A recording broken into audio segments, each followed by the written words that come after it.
So please remember, I am in the middle of trying to show you very explicitly how the GKM theory actually works in the very beautiful and special case of flag varieties. And actually, after the talk on Friday, some of us had a very informal discussion. Why is it somehow that the flag variety case is so important and why it is so central? And of course, there are many answers to this question, but I think one answer that is relevant for what I want to tell you today, and as a motivation, it's because the Lie theoretic structure, somehow the inherent structure that is there for the flag varieties, allows you to do much more explicit and concrete, and if you ask me, beautiful computations for this case. And so that's why somehow so much is known and so much activity is there for that. Because as soon as you have some concrete computational tools, there are so many other rich questions you can ask. So that is one answer. And as I say, just to set the stage for today, I am hoping today that I can tell you about the famous Sarah-Billy formula. So this is known from, I think, the early 90s. I'm sorry, I don't remember exactly the date. I think somewhere in the 1990s. Sarah-Billy, she is now at University of Washington, wrote a very beautiful formula for computing very explicitly the Schubert classes at all the fixed points. And in the interpretation that I have been giving you, in other words, she tells you precisely what is the image of the Schubert classes at each of the fixed points. And it's a very, as I say, very concrete formula. And so today I want to show off this formula to you to see, yes, it is very concrete and you can really work with it with your hands. So this is the motivation, this is the goal for today. So, but I'm not quite there yet. Last time we were in the middle of my trying to convince you that the flag variety satisfies the conditions for being GKM, as we discussed last week. And in the middle, we were just saying at the end that I gave the exercise, I hope some of you did it over the weekend, that at the identity permutation in the flag variety, so now I am thinking of it as a homogeneous space, then the isotropy weights thought of in the polynomial ring C of U1 up to UN, that they are simply just these linear polynomials, ui minus uj, where the I is bigger than j. So we have n times n minus 1 over 2 such weights.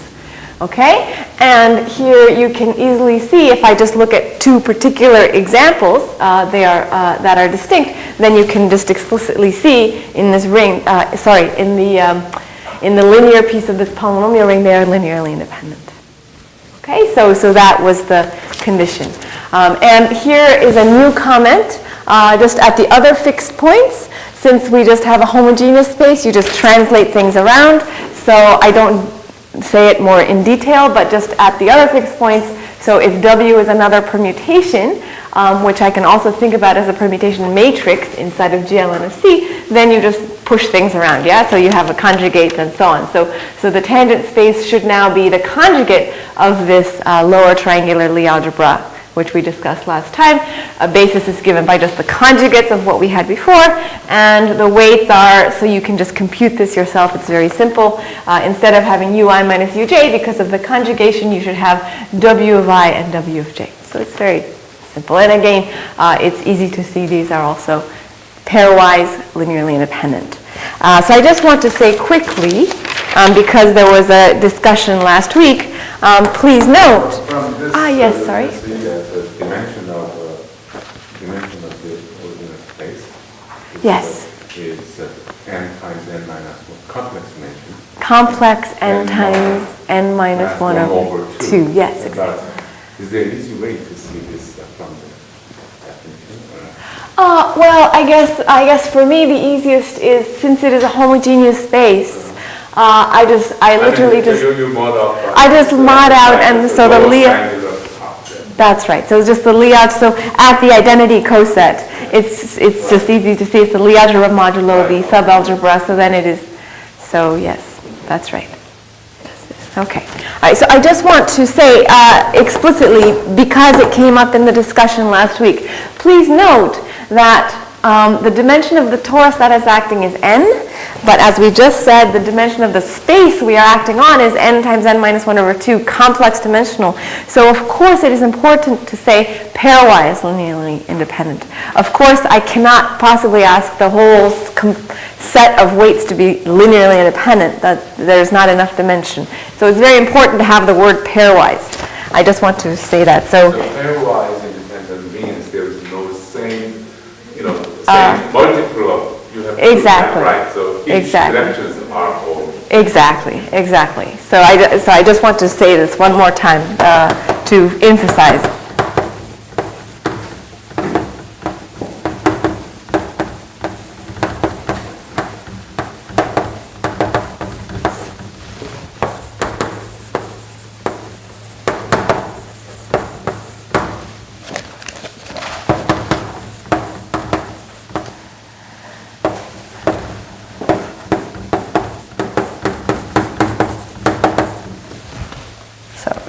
Pardon me, the complex dimension is n minus 1 over 2, whereas the dimension of the torus, real dimension,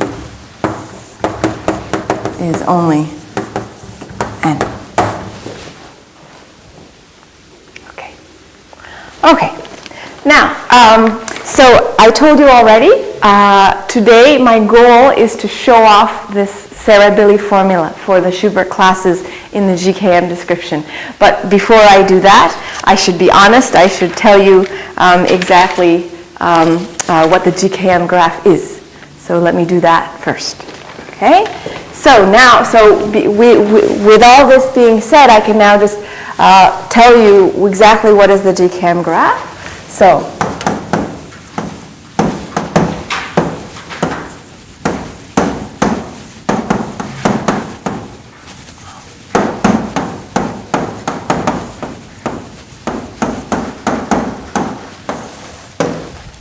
okay, unfortunately, I need some notation to tell you very concretely, just to write it down what it is, but we will use it later also, so I will just say it. Okay, so this is for type A, as you see. I'm just restricting to that case, the Lie type A case. If you want to look more generally, please look in the paper of Gillam and Hole and Zara. So for a more general case, for a more general Lie type, see the paper of Gilliman, Holm, and Zara. I think that specifies a paper uniquely, these three authors. Okay, so some notation. Okay, so given a permutation, of course this is just a bijective map from the set 1 through n to the set 1 through n. I will often use one-line notation for it, so just to be sure, let us agree on that notation. So we use what's called one-line notation.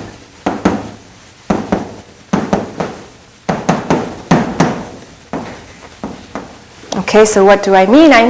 Okay, so strictly speaking, yeah, so I have the set, of course, 1 through n, and it is a bijective map, so I send these to whatever I send these to, and of course the usual functional notation is as follows. But writing this out all the time is, of course, very cumbersome, so instead, the one-line notation is simply to agree to just write this list in order. And we call this the one-line notation. So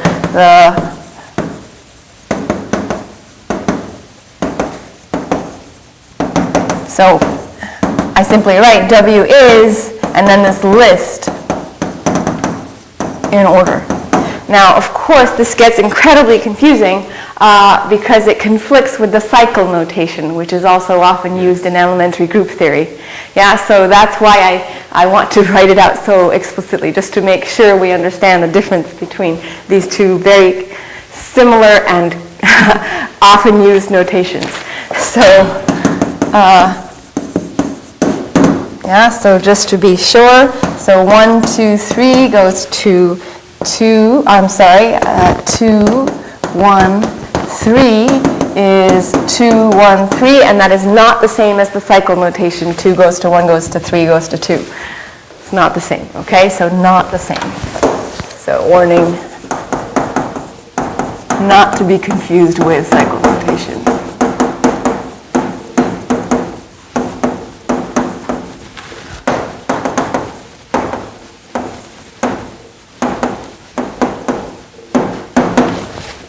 Okay. All right. The next notation, given I and j, two distinct elements in this set 1 to n, I will denote I. It is frequently denoted. We will denote by S sub ij. Maybe most of you have seen this already. But anyway, this is the simple transposition which swaps I and j and leaves everything else fixed. Okay, so this is the so-called simple transposition.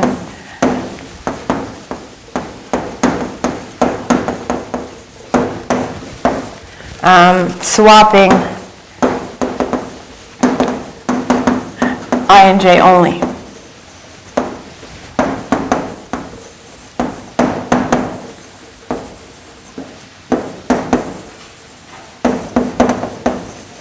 So then it would be very tempting to write Sij is equal to parentheses ij parentheses in cycle notation, but I will not.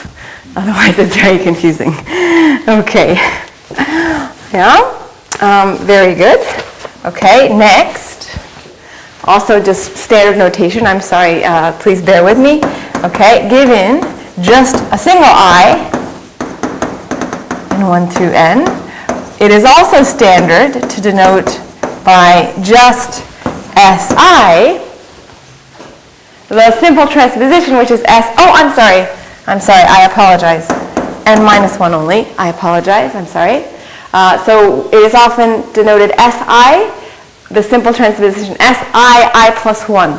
So you just swap two consecutive indices, okay?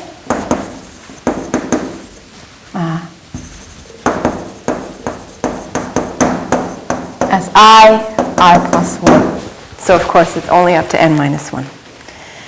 Okay, and just a reminder, probably most of you know this from your group theory classes, but Sn is generated by just the SIs. Okay, so S1 through Sn minus 1. You can generate everything from those. Okay, the Si generate Sn. Sorry, that's an S. Okay?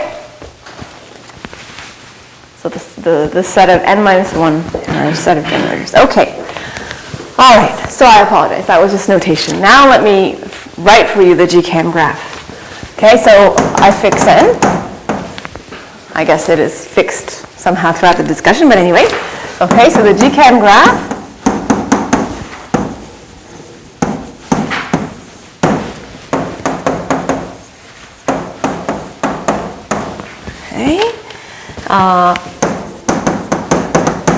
with respect to, of course, this usual maximal torus action,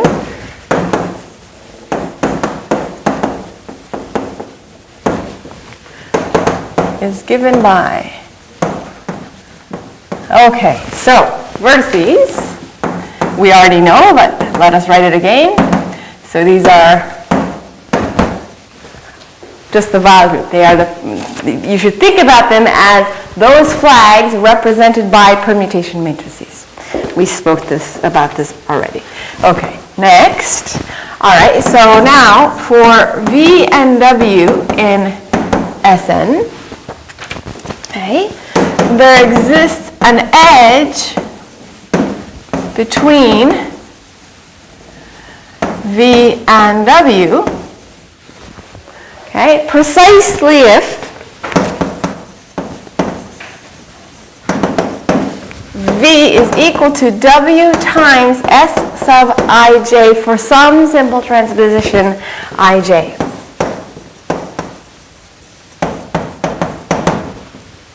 So it can be any one of these guys. Okay? And that comes from all these directions given somehow parameterized by these EIJs. Okay? All right, very good. And what's the label for VW as above? The label on that edge,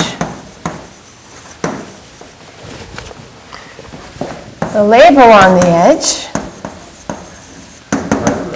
Yes. yes, The key action yes, on this manifold. yes. Is it left multiplication? Yes, yes.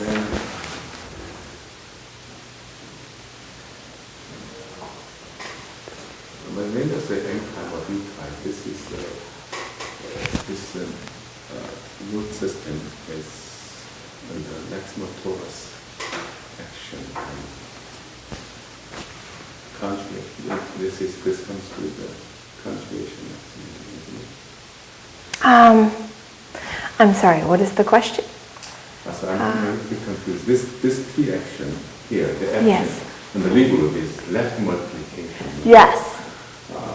But when you're talking about root systems or the legal, Yes. we are concerning about the adjoint action. That's right.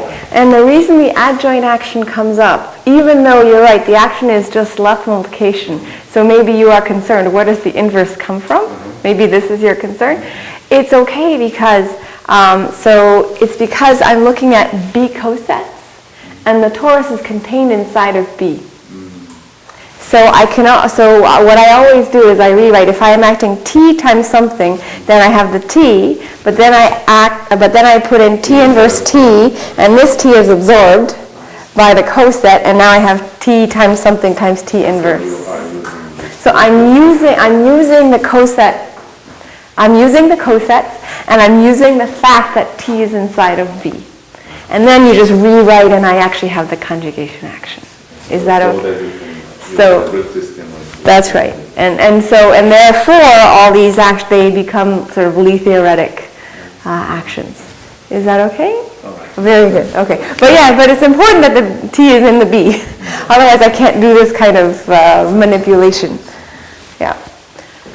Okay, so let me just finish the sentence. The label on the edge is, and that's here, UWI minus UWJ. Okay? Now, remark. So some of you may be wondering about this right now. This sentence does not look symmetric in V and W, although the label should be, it should be a symmetric statement. The edges, I don't have a direction, for example. But once again, it's the ambiguity of the sign. So remark, this is not symmetric. I mean, the statement is not symmetric in V and W, but it is okay because if I had written instead W is equal to VSij, which is also true, of course. Yeah? Then I would have obtained V of Vi minus U of Vj, but that's just the negative. So again, it's the sign issue, which does not matter. So let me just say this in V and W, but this is okay.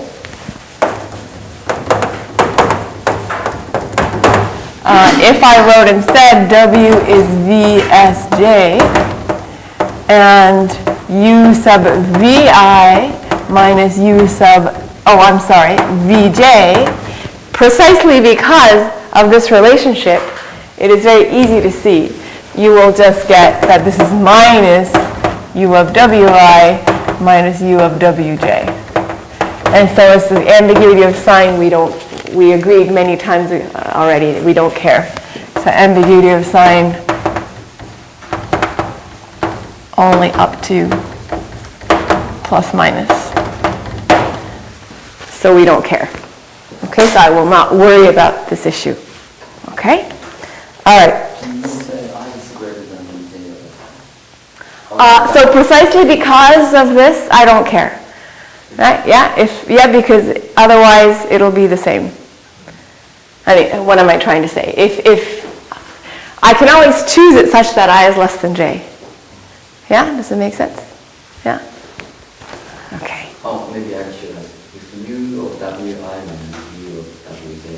You don't say that WI is greater than W3. So that's, yes, so I don't care. I don't care. It'll just be the minus sign and I don't care. Yeah. Okay, very good. All right. So let me quickly redraw the example from last Friday, but now in this language. And now I will also draw the labels. Okay, so example take 2 from last time. Example revisited from last time.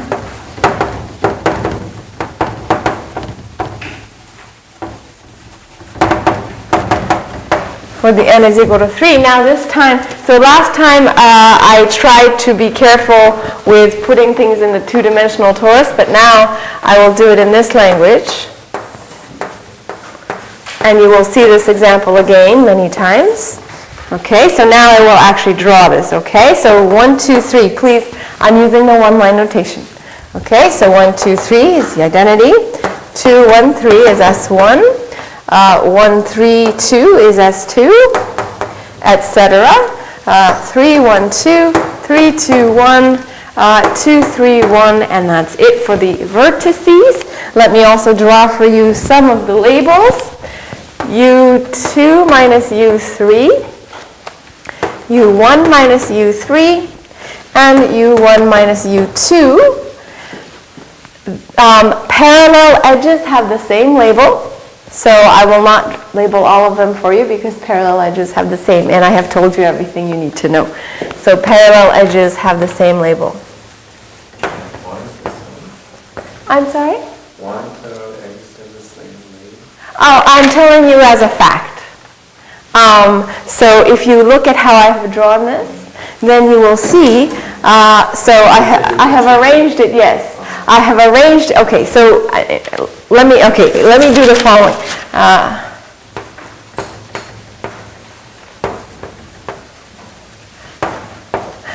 By the way, I should also say that there's a symplectic geometric way to say why, but I will not. Let me just say, let us look at what I wrote here and what I am writing here. Okay? So what the English words over there say for this picture is, so you label, so you have Sn, so in this case S3. Okay, then what you do for the edges, you look, where are the permutations which I obtained from another one just by fixing everything except 2 letters. So for example, this and this should be connected by an edge because I fixed the 2 and I just swapped the 1 and the 3. Here also I fixed the 2, which is the first index, and I swapped the 1 and the 3. So you see I have arranged it nicely so that for all of these edges, they are precisely obtained by fixing the 2 and swapping the 1 and the 3. So that's What's wrong, Tomo? Yeah, That's what I wrote. when you like B equal W Sij, Yes? and you have to look at these elements as a permutation about 1 through n, right? Yes? And which direction you're reading? These are elements in I Sn. thought I was reading from Sij. You read Sij and then WCD. That's correct. So saying V is WSIJ says that as a permutation in 1-line notation, it is, I swap the location of the I and the J.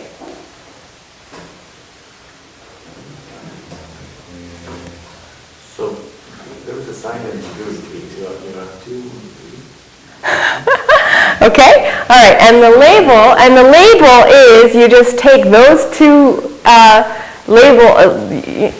you take those 2 that you swapped and you just write you that label minus you the other label. So okay, so is when this is okay, but n is 3, but in general n, yes. can you always get this that a parallel edges? What is it? You need some algorithm to put all these. Okay, so then I give you the symplectic geometric answer.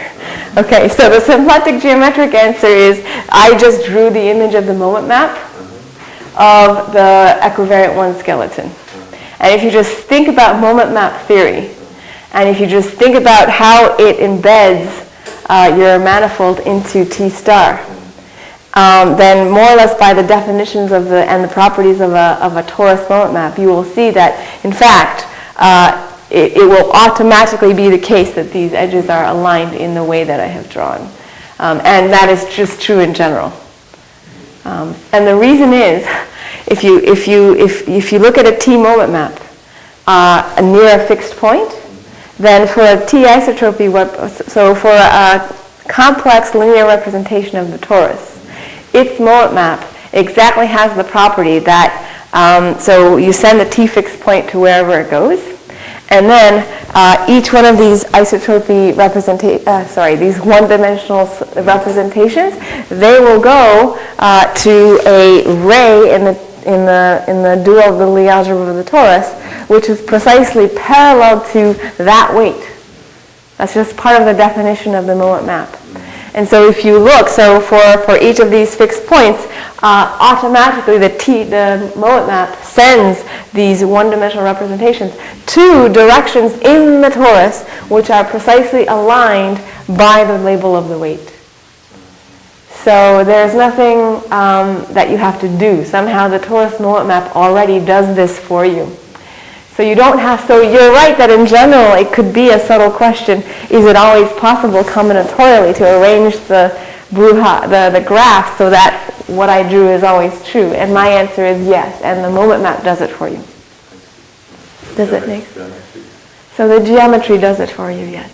There is nothing, yeah, okay. Okay, so that is an example. Okay, redone. Okay, very good. Now, let me please tell you about the Schubert classes.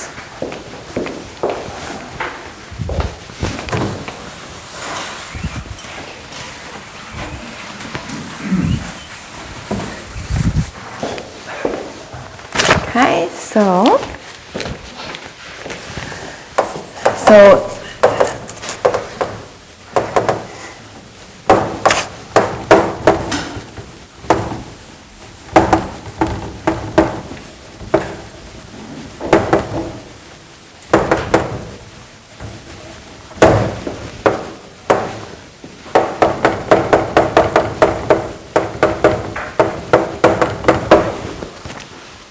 okay, so this is my next topic. Okay, so we spoke about the Schubert classes for the Grassmannian of two planes in C4 on the very first day, and so I will try to motivate the next discussion using that introductory lecture. So please recall, on the first day we spoke about the Grassmannian of two planes in C4. And we actually explicitly wrote out what should be the geometric objects whose cohomology classes we should be interested in. So please let me remind you. Okay, so the Schubert classes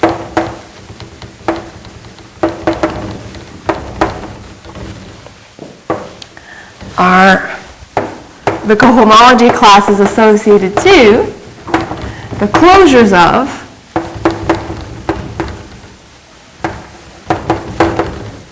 the Bruja cells.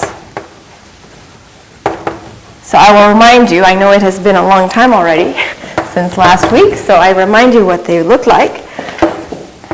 Please remember these arose from agreeing, so we agreed as a group that we should always standardize our matrices by Gaussian elimination to look at a particular row-reduced echelon form. So row-reduced echelon forms, okay, of a given type. So please remember, for example, we would look at the set of row-reduced echelon forms that have the property that the second and the fourth column should be always the identity matrix. So something like this. Yeah, so this is an example of a particular subset that we might look at. Okay, so now let me say, what I want to do now is to relate this picture, which was just standard and how can I say, concrete linear algebra. I want to relate that to our perspective now to think about everything as a homogeneous space. Okay, so what I want to say is the following fact.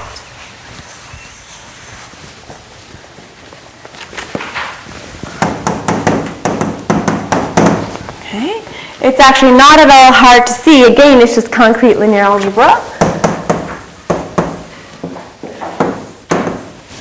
In fact, they're just the B orbits.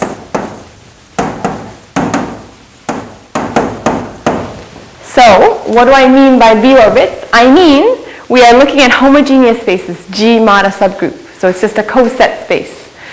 G acts on a coset space on the left, as we just discussed. And so any subgroup also acts on the left, for example, the maximal torus, but also B. Yeah, so T is inside of B inside of G. So I can take B and think about its action on the left. And what I'm telling you right now is that the C lambda are nothing else than the B orbits of certain particular certain particular two planes. So B orbits of the special flags. Special planes of the 6 special planes in GER24 of the form span EI, EJ, where again, as usual, the E's are the standard basis. So there are 6 special planes that have the property that they're spanned by the standard basis vectors, and you just take B orbits.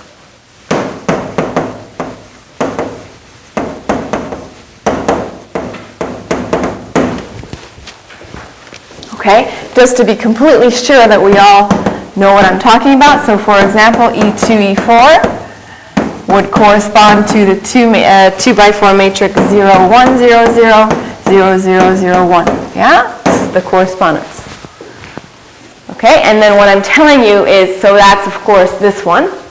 Okay, and what I'm telling you is you act, so if you think about GER24 as G mod P, then if you think about the B orbits of the element corresponding to this, then you will find that it's exactly this. Okay, so to say in other language, i.e., so please recall again. So GER24 is nothing else than G mod P for a particular parabolic P. GL4. Okay, for each lambda, C lambda is nothing else than B times a particular element times P. So it's a double coset. Okay, and pardon me. Of course, I should tell you. So what is this? Let me say this. So this W lambda is a particular permutation specified by the Young diagram.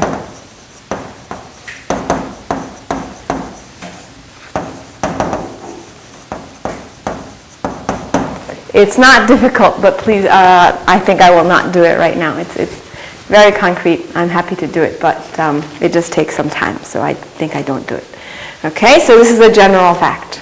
Okay, so now, I'm sorry. For this is especially for this one. Yes? What is the Young diagram? Please remember the Young diagram. Let's see. I always forget. It's I look to the right? So I think the Young diagram is this one. So it's just the single box. That's single box. Yeah. Single box class. And then what is the permutation of the lambda? Okay, so what you do is you look at E2 and E4, and what I should do, I should look at let's see. So I want increasing and decreasing. Okay, so there is a unique permutation whose first 2 elements are these indices in increasing order, so in this case 2, 4. And then to create a permutation, I need also the elements 1 and 3. And I should also list those in increasing order. Right, so, okay. 2413. 2413.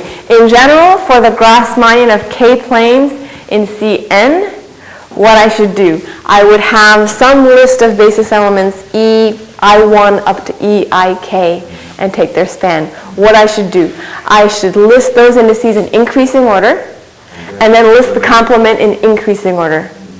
These are called Grassmannian permutations. They're special permutations which increase up to k and then have a decrease and then they increase again. So it's a concrete permutation, but it is not so important for us today, so I don't write it down. That's okay.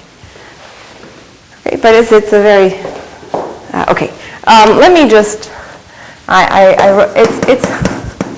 let me suggest this. However, I just said it's not so important for us today, but again, I hope some of you are interested in this enough to maybe want to work in the subject. So if you do, then this is a very good exercise to do at least once, is to prove this. And you may as well do it in general for GKN.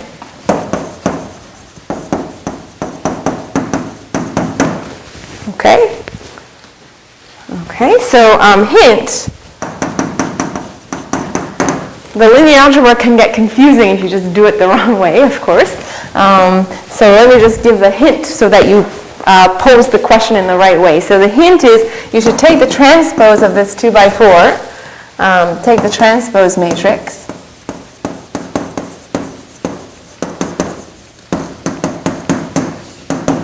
okay, take the transpose first, and then act by B.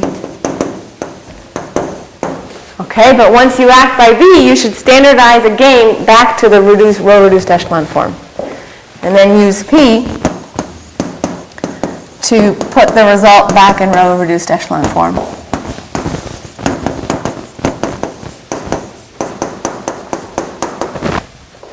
Okay, that's what you do. It's very straightforward, but it is good to see it once for yourself.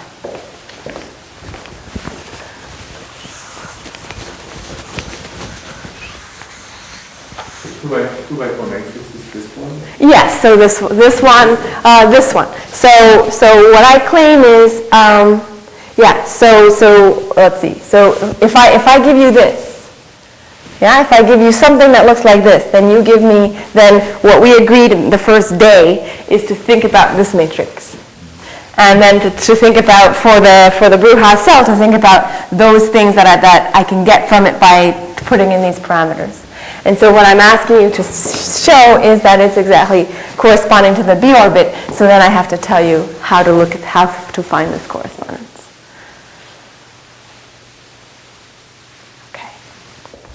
Okay, but this was supposed to be recollection from the first day, but I want to do flags, as I said earlier, because flags is somehow, in principle, more information, so we should do that one for the full story. So this is motivation. So now I want to use this to give the following definition now.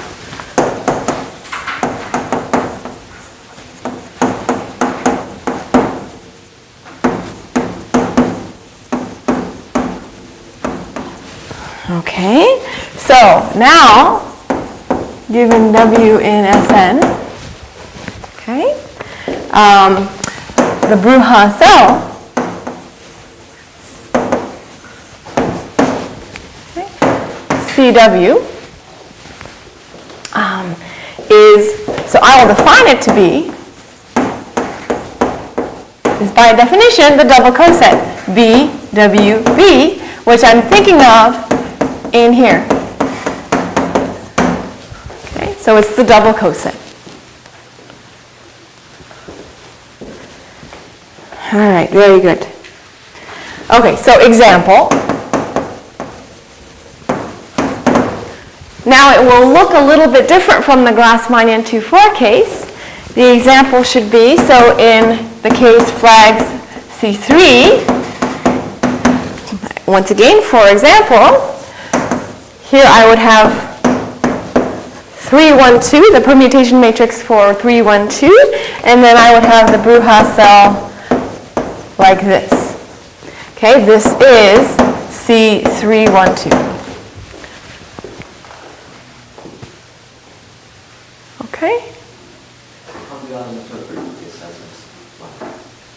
How do I interpret as a flag? Please recall, I forget when last week, but given an invertible matrix, I will interpret it as a flag, there we go, by the following procedure. I look at the first column, and the span of that first column is V1. Then I look at the span of the first 2 columns, and that's V2. Span of all 3, and that's V3, and so that specifies the flag. Another way to say it is I just interpret the matrix as giving me a basis for Cn compatible with the flag. Does it make sense what I just said?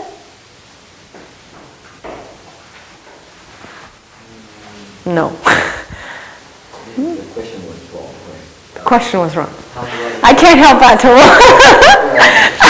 For a specific matrix like that, yes. it's a flag. You look at the column. That's right. That's what I just said. So maybe, okay, you think about it again, maybe in. And then the yeah. collection of flag is the C of 3, 1, 2. So what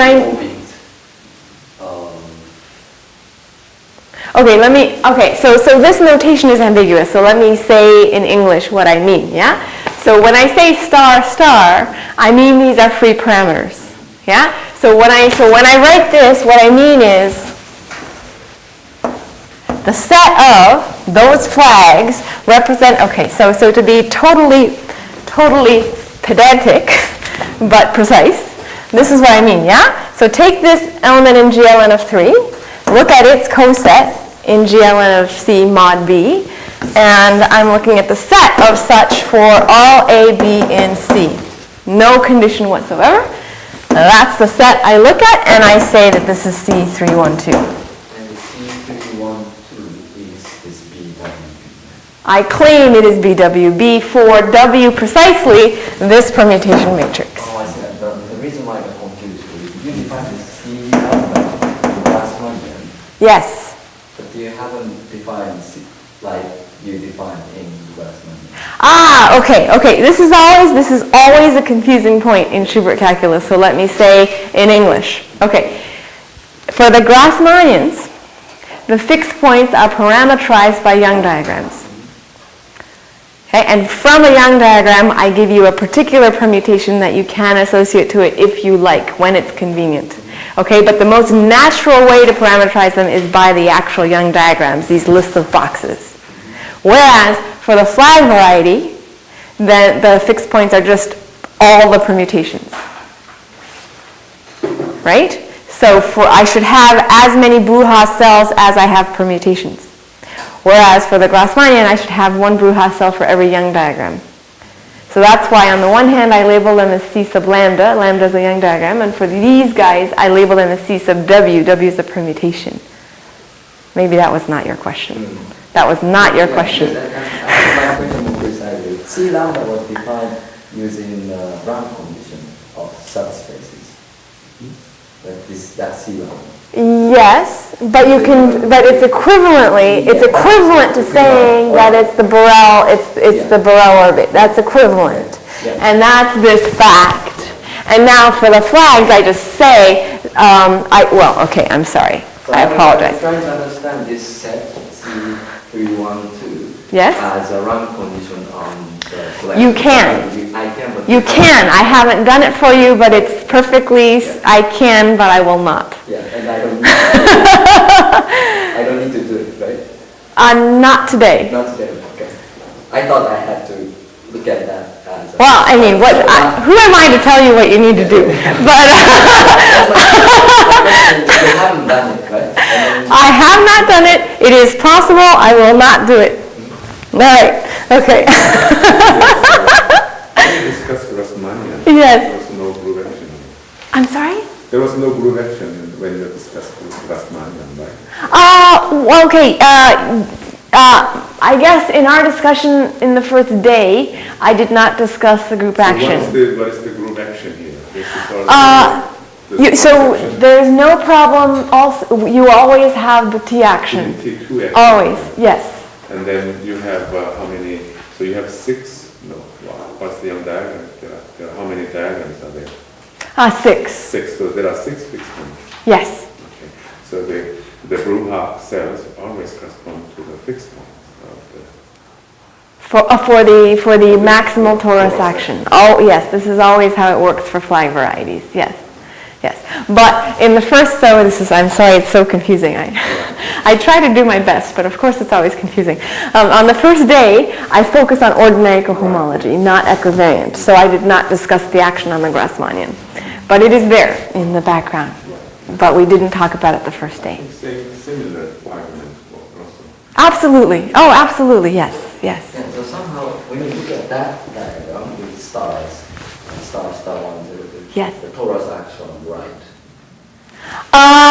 It's confusing so that's why I said hint. You have to take transposes to do things correctly. It is accepted practice when you're looking at the Grassmannian to look at it this way, to get the Young diagrams in the nice sort of picture. But if you actually want to think about it as a coset space, you actually want to. If you want to think about it as a coset space, you should take the transpose and act on the left. Yeah? You don't, yeah. Transpose of this may take the transpose and act on the left. That's right. What I'm telling you is you don't want to leave it like this and act on the right, because that's a right action, you get confused. So you should take the transpose and act on the left, which is this hint. Here, naturally, there's a few torus action. On the left. Yes. Okay, very good. Very good. No, these are all great questions. If you actually want to do something, you have to answer all these questions. Okay, very good. So very good. Okay, so exercise.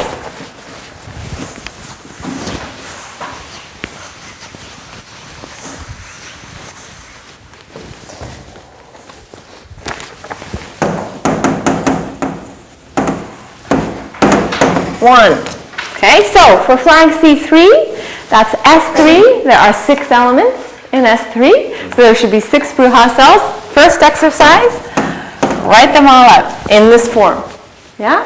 Okay, write out all the Bruja cells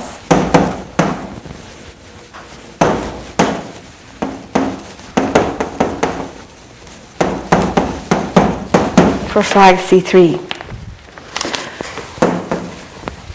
Prove. So this is very straightforward linear algebra. This next one is more fun. It's also not hard, but a little bit more involved. Prove that each Bruja cell is in fact isomorphic to an affine space, is isomorphic to something, C to some dimension, where that dimension is what's called the Bruja length of W, which I explained to you right now. Okay, so where is the Bruja length of W? Okay, so of course I have to define this for you. So I will do so by example. Let's see. So here, so for this exercise, there are many equivalent ways to define Bruja length. What I will do is I will tell you one equivalent characterization, so that, and then it is easier to do this exercise. So here you may use the fact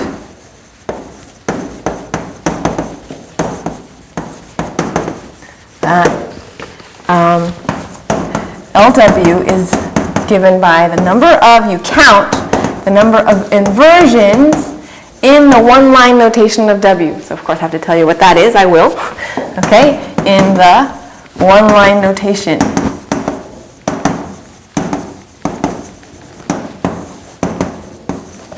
Okay, so what's that?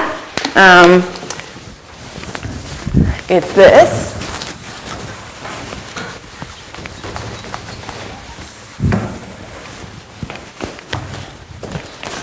So that's equal to the number of pairs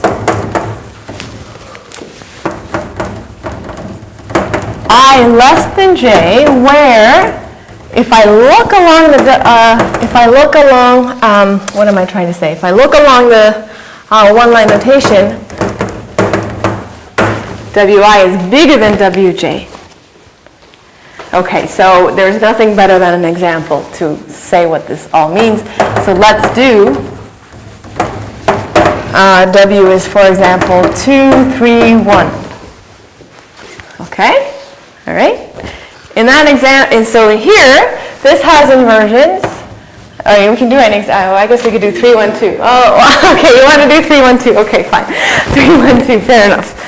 Fair enough. Let's do that one. Okay, 3, 1, 2. 3, 1, 2. Okay, so this one has inversions 1, 3. So the pair of numbers 1, 3, 1 is less than 3, appears in the wrong order. Yeah, 3 appears before 1. Okay, so has inversions 1, 3, and also 2, 3. That appears in the wrong order. And that's it. 1, 2, that's okay, right? 1 appears before 2. Okay, so that's why it has 2 inversions. And you see, well, that's what we saw earlier. There are 2 of them. Okay? All right. So the length of this is 2. Okay, so that was a parenthetical comment. But it's again, it's a very fun exercise to see this for yourself. So that's a counting of number of stars here, right? That's exactly right. Oh, okay, so that's the thing to prove. Right. That counting these stars is nothing else than counting that. I think that's but let me see. If you have, let's say, 4 by 4 matrix case. Yes. Suppose you have star, star, star 1. Yes. And let's say 1, 0, 0, and 1, no, star. So what do you get? So, okay, let me write down. So the first one is E4. Okay. E4. Okay, so I write down the permutation matrix. Okay. And then next one is with 1, 0, 0. It's E1. And then E3, E2. So where do you put so stars? Okay, so the stars go here. And then you have one more star there. Let's see, and I have one more star here. So you have dimension 4. And then 4. I hope this better work. Okay, so 1, 3, 2. Okay, so that's correct, right? Because 1, 2, 3, and so 4 is before everything, so that's 1, 2, 3. So that's these 1, 2, 3s, and then 1 is before 2, so that's okay. 3 is before 2, so that's this, and then that's it. So there's 4. Yay! Yay!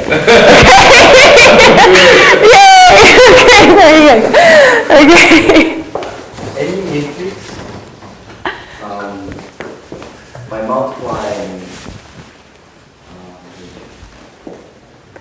so by multiplying E from right, Yes.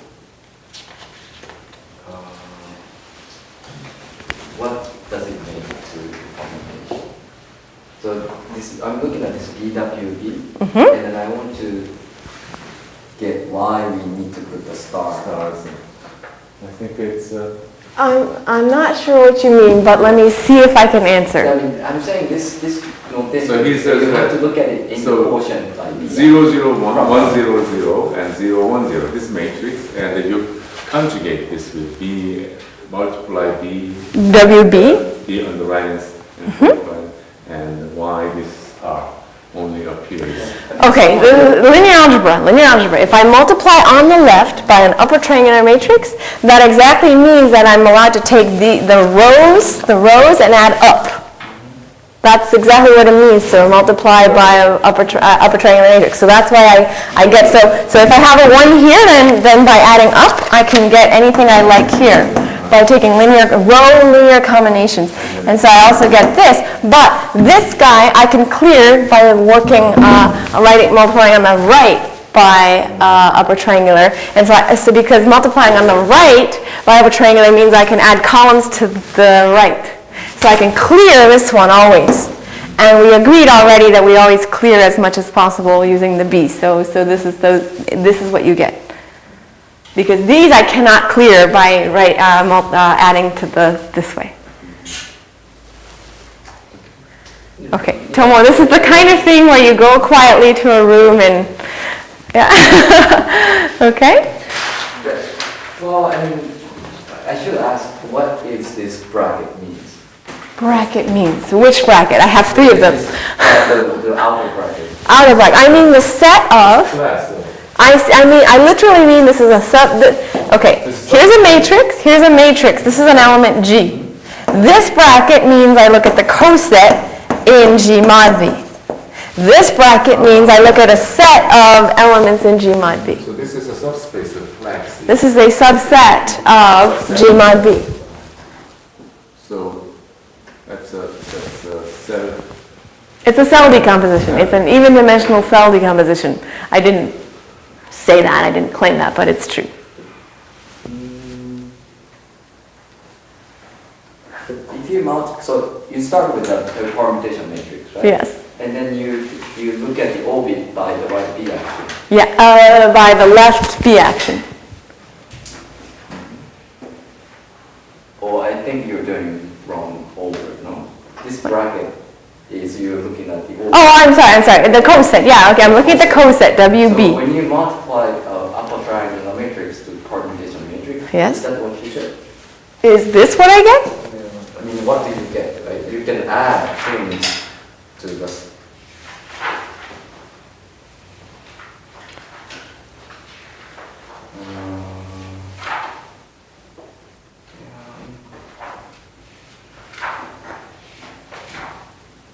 Okay, Tomo? Okay, Tomo?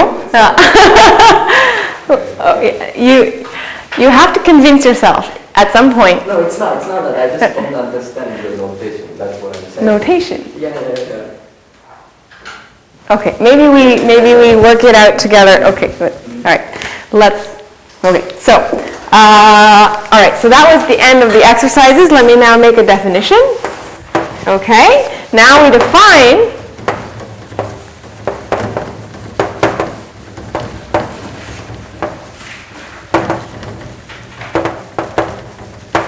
XW to be exactly as we did before. You just take the closure. Okay, so this is a affine cell. I take the closure inside of the Fly variety as the closure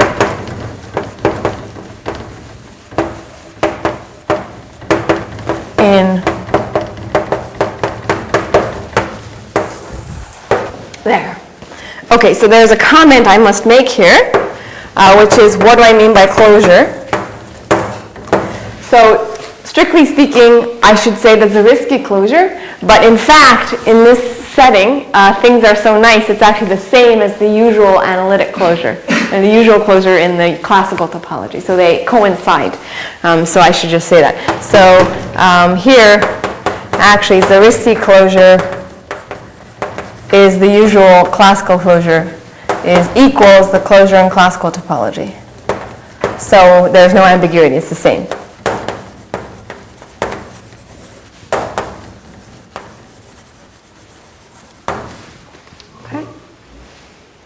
Okay, so anyway, so there's no ambiguity, so that is what I mean, and it's the closure. Okay. But what are the equations? I'm sorry? What are the equations? I mean, when you say Zariski closure, I mean, this is, so you are considering this. Yes. Subriety, right? That's right. Okay, just considering it as a subriety. That's right. That's right. And so your question could be, okay, write down, so these are closed algebraic subvarieties, what are the equations cutting them out? And what I would tell you is, I don't want to explicitly write them, but to tell you the feeling for what they are, to give you some sense of what they should be, I should go back to Tomo's comment, which is, how can I describe these as rank conditions? And you can. It is not so hard if you remember how we did this with how they intersect with a standard flag.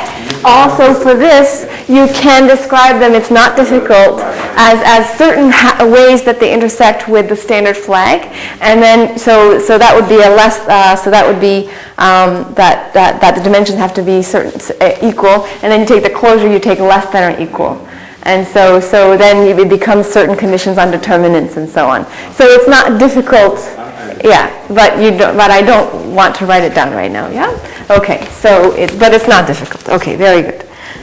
Okay, so now I want to notice that because these Bruja cells are B orbits, and we discussed already, please remember, that T sits inside